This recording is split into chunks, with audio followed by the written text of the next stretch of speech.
शुभ करे हरे अग पाप सगल मल काम क्रोध और लोभ मोह वश करे सबे बल सदा सुख मन वसै दुख संसार है खोवै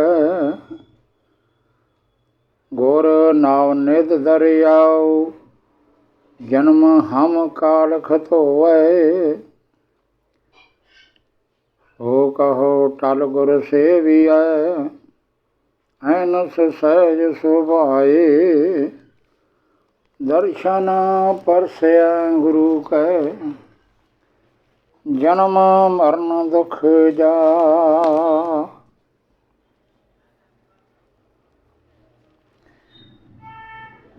कबीर चरण कमल की मौज को कहे कैसे अनुमान कहबे को शोभा नहीं देखा ही परवान।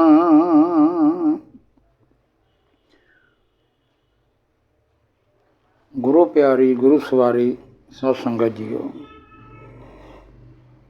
आओ पहला गुरु पातशाह वालों बख्शी हुई फतेह नूं बुलंद करिए। वाहिगुरू जी का खालसा वाहिगुरू जी की फतेह। इत्थे कबीर जी फरमा रहे हैं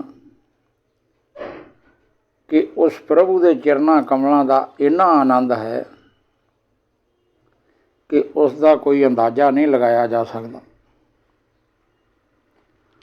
उसनों तोलिया नहीं जा सकता ते ना ही उसनों नापिया जा सकता है, ना ही उसनों बयान किया जा सकता है। ज्यों गूंगे गुड़ खाया पूछे ते क्या कहिए।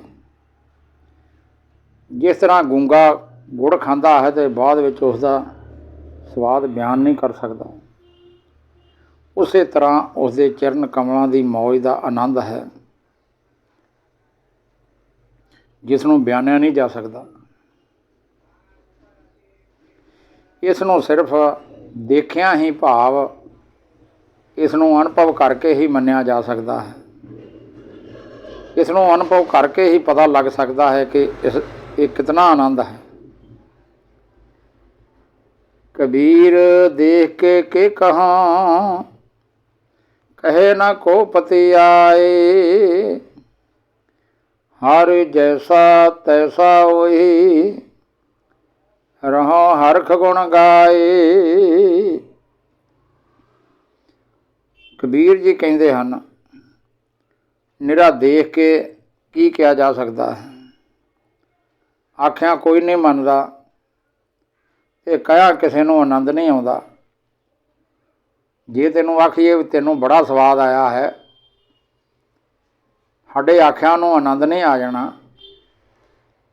आनंद इहो जिहा है जिहो जिहा प्रभु है, उहो जिहा ही वो है। इसे करके तो मैं खुशी विच कबीर साहब कहते हैं ना, मैं खुशी विच उहदे गुण गाउंदा रहिंदा हां, मैनूं इहदे विच ही आनंद है। कबीर चुगै चितारे भी चुगै चुग चुग चेतारे जैसे बच रहे कूंज मन माया ममता रे। कबीर जी कहते हैं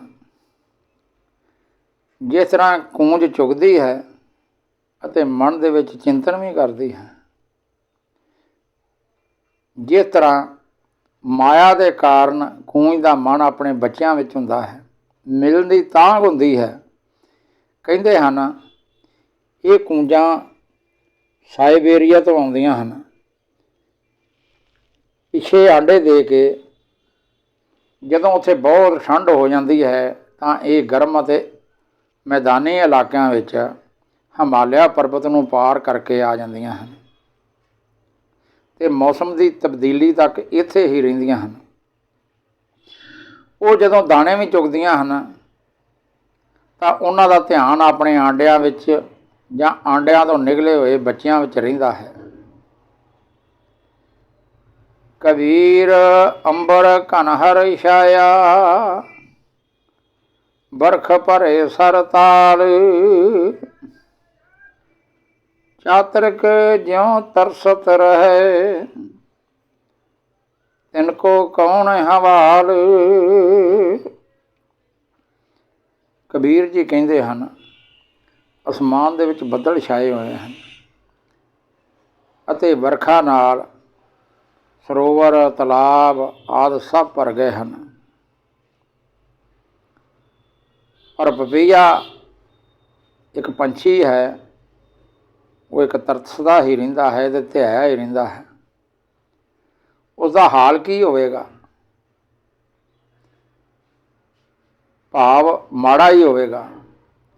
ਸਾਧ ਸੰਗਤ ਜੀਓ, ਪਪੀਹਾ ਜਾਂ ਚਾਤਰਿਕ ਇੱਕ ਨਿੱਕਾ ਜਿਹਾ ਪੰਛੀ ਹੈ ਜੋ ਅਸਮਾਨ ਦੇ ਵਿੱਚ ਬੜੀਆਂ ਉਚਾਈਆਂ ਉਡਾਰੀਆਂ ਲਾਉਂਦਾ ਹੈ।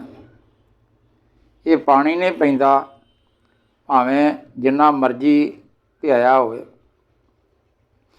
ਇਸ ਦੀ ਪਿਆਸ ਸਿਰਫ ਸਵਾਤੀ ਬੂੰਦ ਨਾਲ ਹੀ ਬੁਝਦੀ ਹੈ। ਸਵਾਤੀ ਬੂੰਦ ਵਾਹਿਗੁਰੂ ਅਸਮਾਨ ਵਿੱਚੋਂ ਕਦੀ ਕਦਾਈ ਹੀ ਡਿੱਗਦੀ ਹੈ।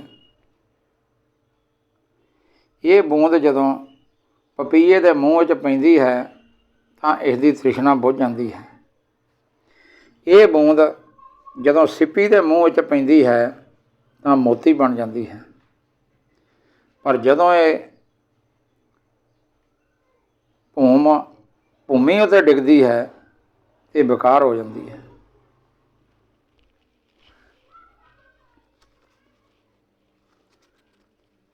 ਵਾਹਿਗੁਰੂ ਵਾਹਿਗੁਰੂ।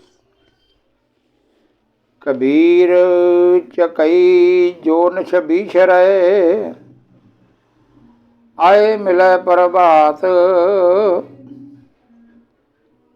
ਜੋ ਨਰ ਬਿਛਰੈ ਰਾਮ ਤੋਂ ਰਾਮ ਸਿਉ, ਨਾ ਦਿਨ ਮਿਲੈ ਨਾ ਰਾਤ।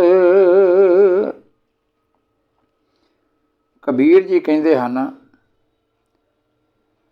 ਚਕਵੀ ਰਾਤ ਨੂੰ ਆਪਣੇ ਨਰ ਸਾਥੀ ਚਕਵੇ ਤੋਂ ਵਿਛੜ ਜਾਂਦੀ ਹੈ। ਦੋਵੇਂ ਇੱਕ ਦੂਜੇ ਦੀ ਯਾਦ ਵਿੱਚ ਸਾਰੀ ਰਾਤ ਕੂਕਦੇ ਰਹਿੰਦੇ ਹਨ ਪਰ ਮਿਲ ਨਹੀਂ ਸਕਦੇ। ਇਹ ਸਵੇਰ ਹੋਣ 'ਤੇ ਫਿਰ ਮਿਲ ਪੈਂਦੇ ਹਨ। ਜੋ ਮਨੁੱਖ ਪ੍ਰਭੂ ਤੋਂ ਵਿਛੜ ਜਾਂਦੇ ਹਨ ਫਿਰ ਉਹ ਨਾ ਦਿਨੇ ਮਿਲਦੇ ਹਨ ਅਤੇ ਨਾ ਰਾਤ। ਕਬੀਰ ਚਕਈ ਜੋ ਨਿਛ ਬੀਸਰੈ, ਆਏ ਮਿਲੇ ਪ੍ਰਭਾਤ। ਵਾਹਿਗੁਰੂ ਜੀ ਕਾ ਖਾਲਸਾ, ਵਾਹਿਗੁਰੂ ਜੀ ਕੀ ਫਤਿਹ। ਜੋ ਨਰ ਬਿਛਰੈ ਰਾਮ ਸਿਉ, ਹੋਰ ਨਾ ਦਿਨ ਮਿਲੇ ਨਾ ਰਾਤ। ਇਹ ਆ ਗੁਰਦੁਆਰੇ ਵਾਲਿਆਂ ਦੀਆਂ ਕਬੀਰ ਜੀ ਇਹ ਬਿਲਡਿੰਗ ਫੰਡਦੇ ਹਨ ਅਤੇ ਚਕਵੀ ਰਾਤ ਨੂੰ ਆਪਣੇ ਨਰ ਸਾਥੀ ਚਕਵੇ ਤੋਂ ਵਿਛੜ ਜਾਂਦੀ ਹੈ। ਦੋਵੇਂ ਇੱਕ ਦੂਜੇ ਦੀ ਯਾਦ ਵਿੱਚ ਸਾਰੀ ਰਾਤ ਕੂਕਦੇ ਰਹਿੰਦੇ ਹਨ ਪਰ ਮਿਲ ਨਹੀਂ ਸਕਦੇ। ਜਦੋਂ ਸਵੇਰਾ ਹੁੰਦਾ ਹੈ ਤਾਂ ਫਿਰ ਦੋਵੇਂ ਮਿਲ ਪੈਂਦੇ ਹਨ। ਪਰ ਜੋ ਮਨੁੱਖ ਪ੍ਰਭੂ ਤੋਂ ਵਿਛੜ ਜਾਂਦੇ ਹਨ ਫਿਰ ਉਹ ਜਿੰਨੇ ਮਰਜ਼ੀ ਕੂਕਣ, ਉਹ ਨਾ ਦਿਨੇ ਮਿਲਦੇ ਹਨ ਅਤੇ ਨਾ ਰਾਤ। ਕਬੀਰ ਰਹਿ ਨਾਇਰ ਵਿਛੋਰਿਆ, ਰਹੁ ਸੰਖ ਮਜੂਰ, ਦੇਵਲ ਦੇਵਲ ਤਾਹੜੀ, ਦਿਸਹਿ ਉਗਵਤ ਸੂਰ। ਕਬੀਰ ਜੀ ਸੰਖ ਬਾਰੇ ਸਮਝਾਉਂਦੇ ਹਨ। ਹੇਰ ਸੰਖ, ਤੂੰ ਸਮੁੰਦਰ ਵਿੱਚ ਹੀ ਰਹਿ, ਸਮੁੰਦਰ ਤੋਂ ਨਾ ਵਿਛੜੀ, ਨਹੀਂ ਤਾਂ ਮੰਦਰਾਂ ਦੇ ਵਿੱਚ ਸੂਰਜ ਚੜ੍ਹਦਿਆਂ ਹੀ ਤੂੰ ਧਾਹਾਂ ਮਾਰਿਆ ਕਰੇਗਾ। ਕਬੀਰ ਜੀ ਨੇ ਇੱਥੇ ਸੰਖ ਦੇ ਆਧਾਰ ਨਾਲ ਮਨੁੱਖ ਨੂੰ ਵੀ ਸਮਝਾਉਣਾ ਕੀਤਾ ਕਿ ਤੂੰ ਸਮੁੰਦਰ ਜਾਣੀ ਪਰਮਾਤਮਾ ਨਾਲ ਜੁੜਿਆ ਰਹੋ। ਪਰਮਾਤਮਾ ਤੋਂ ਦੂਰ ਜਾ ਕੇ ਤੂੰ ਬਹੁਤ ਦੁੱਖ ਪਾਵੇਂਗਾ। ਕਬੀਰ ਸੂਤਾ ਕਿਆ ਕਰਹਿ, ਜਾਗ ਰੋਏ ਭੈ ਦੁੱਖ, ਜਾ ਕਾ ਬਾਸਾ ਗੋਰ ਮਹਿ, ਸੋ ਕਿਉਂ ਸੋਵੈ ਸੁਖ। ਕਬੀਰ ਜੀ ਕਹਿੰਦੇ ਹਨ, ਹੇ ਮਨੁੱਖ, ਤੂੰ ਕਿਉਂ ਸੁੱਤਾ ਹੋਇਆ ਹੈ? ਭਾਵ ਅਵੇਸਲਾ ਹੋਇਆ ਹੈ। ਤੂੰ ਚੇਤਨ ਹੋ, ਸਾਰੇ ਡਰ ਅਤੇ ਦੁੱਖਾਂ ਨੂੰ ਛੱਡ ਦੇ, ਦੂਰ ਕਰ ਦੇ। ਜਿਸ ਦਾ ਵਾਸ ਅਖੀਰ ਵਿੱਚ ਕਬਰਾਂ ਵਿੱਚ ਹੋਵੇਗਾ, ਉਹ ਸੁੱਖ ਨਾਲ ਕਿਸ ਤਰ੍ਹਾਂ ਸੌਂ ਸਕਦਾ ਹੈ? ਭਾਵ ਇੰਨਾ ਨਿਸ਼ਚਿੰਤ ਕਿਸ ਤਰ੍ਹਾਂ ਹੋ ਸਕਦਾ ਹੈ? ਕਬੀਰ ਸੂਤਾ ਕਿਆ ਕਰਹਿ, ਉੱਠ ਕੇ ਨਾ ਜਪੇ ਮੁਰਾਰ, ਇੱਕ ਦਿਨ ਸੋਵਨ ਹੋਏਗੋ, ਲਾਂਬੇ ਗੋੜ ਪਸਾਰ। ਕਬੀਰ ਜੀ ਕਹਿੰਦੇ ਹਨ, ਹੇ ਮਨੁੱਖ, ਤੂੰ ਕਿਉਂ ਇੰਨਾ ਵੇਸਲਾ ਹੋਇਆ ਹੈ? ਉੱਠ, ਸੁਚੇਤ ਹੋ ਅਤੇ ਪ੍ਰਭੂ ਦਾ ਨਾਮ ਜਪ।